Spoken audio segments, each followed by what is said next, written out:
Jadi begini guys, kenalan dulu kali ya biar afdol. Nama gue Talita, biasa dipanggil Tata. BTW, kalian gak mau kan keluarga kalian musuhan hanya karena warisan?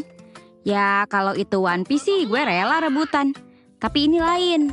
So, izinin gue berbagi cerita ke kalian. Mari ke menu utama cerita dari gue. Ini kejadian udah bertahun-tahun yang lalu. Bahkan gue baru tahu cerita ini eksis ketika bapak gue udah meninggoy. Dan gue tahu cerita ini dari nenek gue.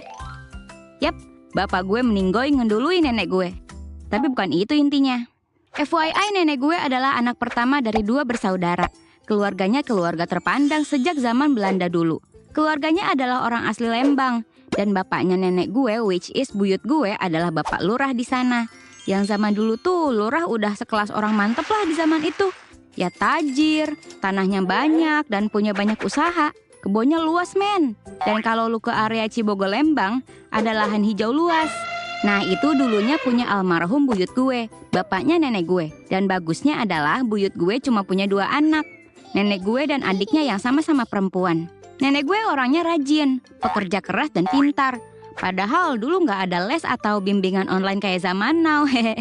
Sedangkan adiknya nenek gue, sebut saja tante, orangnya agak pemalas, ngeyel dan kerjaannya pacaran mulu. Pinter sih, tapi ya gitu deh. Sementara tantenya ini dimanja gitu sama orang tuanya. Mungkin karena bungsu kali ya, jadi agak beda gitu sifatnya. Ya gue tahu nggak semua bungsu kayak gitu. Jadi please jangan hujat gue.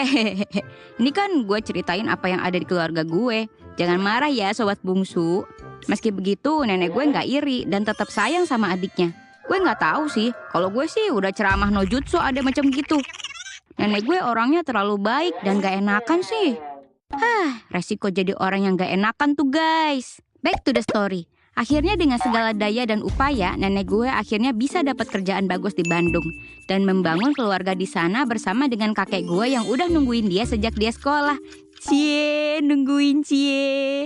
Sedikit side story, orang zaman dulu cerita cintanya gemes-gemes dah. Kakek gue rela nungguin 10 tahun lebih demi bisa nikahin nenek gue. Dan dulu tuh orang kalau pacaran bukan keluar berdua kayak sekarang. Dulu tuh kakek gue ngobrol-ngobrol sama buyut gue. Lah, nenek gue nya malah sembunyi di dapur sama emaknya karena malu. Katanya ada si Akang. Jadi intinya kakek gue ngambil hati buyut gue dulu. Baru kalau dapat restu, dia deketin nenek gue. Kayaknya di zaman segitu dulu belum ada tuh cegil-cegil gak jelas kayak sekarang. So, bagaikan seorang visioner, buyut gue udah nulis surat wasiat buat anak-anaknya supaya nggak berantem. Apalagi sampai adu domain expansion. Singkat cerita, setelah bertahun-tahun, akhirnya semua anak buyut gue